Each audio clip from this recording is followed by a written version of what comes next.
Jusqu'à 9h, Good Morning Business.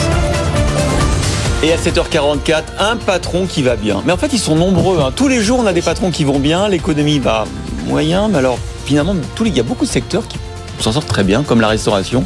Et comme vous, Benjamin Patou, PDG de Moma Group, 100 millions de chiffre d'affaires pour un groupe qui est indépendant, non coté en bourse, et 20% de croissance l'an dernier, les derniers mois. Comment s'est passé d'ailleurs l'été ? Est-ce que, comme tous les invités restaurateurs qu'on a, c'est l'euphorie ?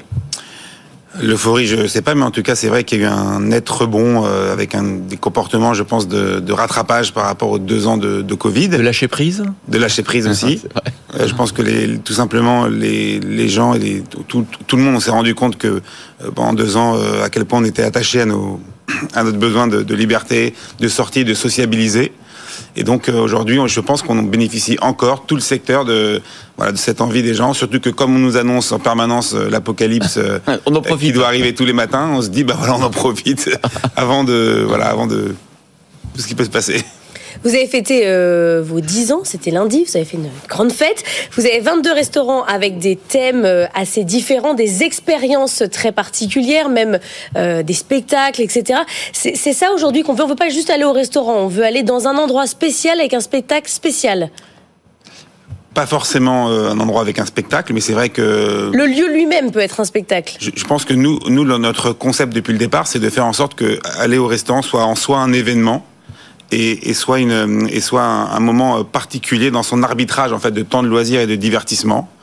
Et c'est vrai que on se rend compte, c'est une tendance générale, que les restaurants qui n'ont pas su se renouveler, qui n'ont pas su se réinventer, soit sur la gastronomie, soit sur l'animation et l'expérience et l'ambiance, souffraient. Et ça, c'est tout à fait logique compte tenu de l'explosion de toute la plateforme de livraison à domicile où vous pouvez en 15 minutes vous faire livrer plein de choses fantastiques, n'importe où vous soyez d'ailleurs.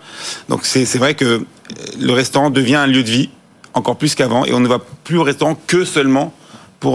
on se fait pas livrer du café La Pérouse ou du Casa Amor, ça n'a aucun intérêt. Faut y aller, quoi. Exactement, c'est des expériences à vivre et c'est ce sur quoi on s'emploie en permanence. Et on a fait de la livraison pendant le Covid quand on était fermé, mais c'était vraiment à titre expérimental. Alors justement, Laure le disait, le café La Pérouse, le Manco, le Noto, le bœuf sur le toit, autant effectivement d'expériences culinaires et festives.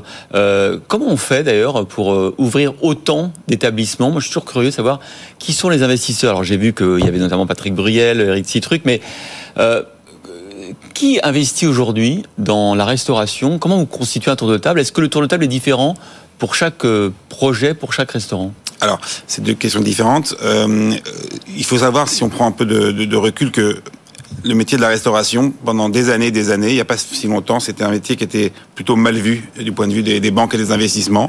On était plus proche du paria, je dirais, que du secteur d'avenir. Et aujourd'hui, avec toutes les tendances qu'on a évoquées il y a quelques minutes sur le besoin du public de se divertir et de vivre des expériences et de dépenser, arbitrer leurs dépenses sur des moments de vie, des moments d'expérience, davantage que sur des moments de possession d'objets, on se rend compte qu'en fait, le secteur de la restauration est devenu très attractif. Voilà, pour les investisseurs notamment. Parce que aussi, il y a une mondialisation que le secteur subit comme beaucoup d'autres secteurs, où on se rend compte que des marques et des concepts, quand ils sont créés, peuvent être dupliqués, peuvent être amenés en dehors des frontières.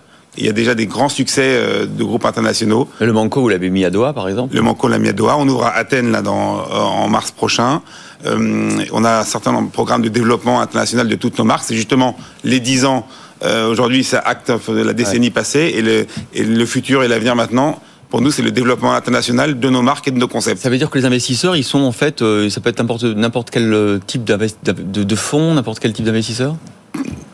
Family office, industriel, fonds d'investissement. Il y a vraiment, on est très, aujourd'hui, on a des très bonnes relations. Vous savez, il n'y a plus un projet aujourd'hui immobilier, plus un seul projet immobilier, quelle que soit sa forme, bureau, commerce, hôtellerie, centres commerciaux, même les administrations, les villes, qui ne passent pas au départ dans la réflexion, au cœur de la réflexion, au départ de la réflexion, sur quelle va être l'offre de restaurants F&B, de food and beverage.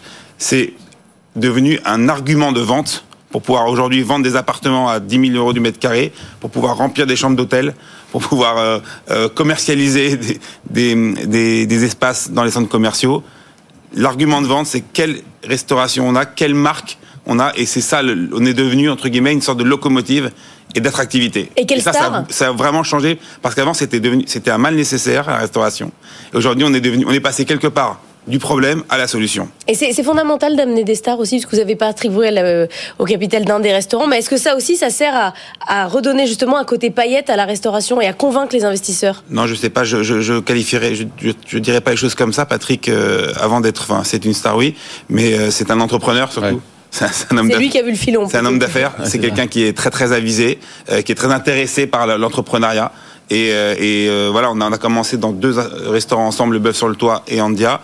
Et c'est vrai que chemin faisant, la confiance grandissant et l'intérêt grandissant, il est rentré avec nous dans le groupe en entier. La dernière question, c'est que c'est un secteur très tendu sur le plan de recrutement. De combien vous avez augmenté vos salariés cette année ? C'est difficile à dire parce que comme on était tout fermé l'année dernière, on a conservé le chômage partiel bien entendu, mais il y a eu quand même beaucoup de flux.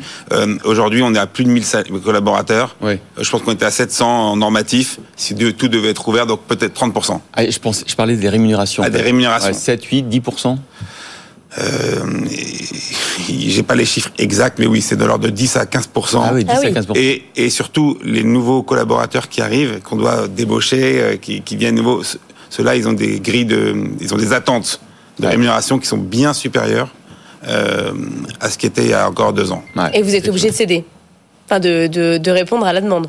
Oui. Avec des salaires très élevés. Céder, c'est pas le terme que j'emploierais, mais répondre aux attentes. De vous aligner. Voilà. Quand le talent est là, vous savez, on ne paye jamais trop cher le talent. Hein. Bon. Merci beaucoup Benjamin Patou, PDG de Moma Group, d'avoir été avec nous et de nous avoir un peu fait rentrer dans les coulisses du business de la restauration aujourd'hui et de ses investisseurs. Merci beaucoup Benjamin. Merci beaucoup.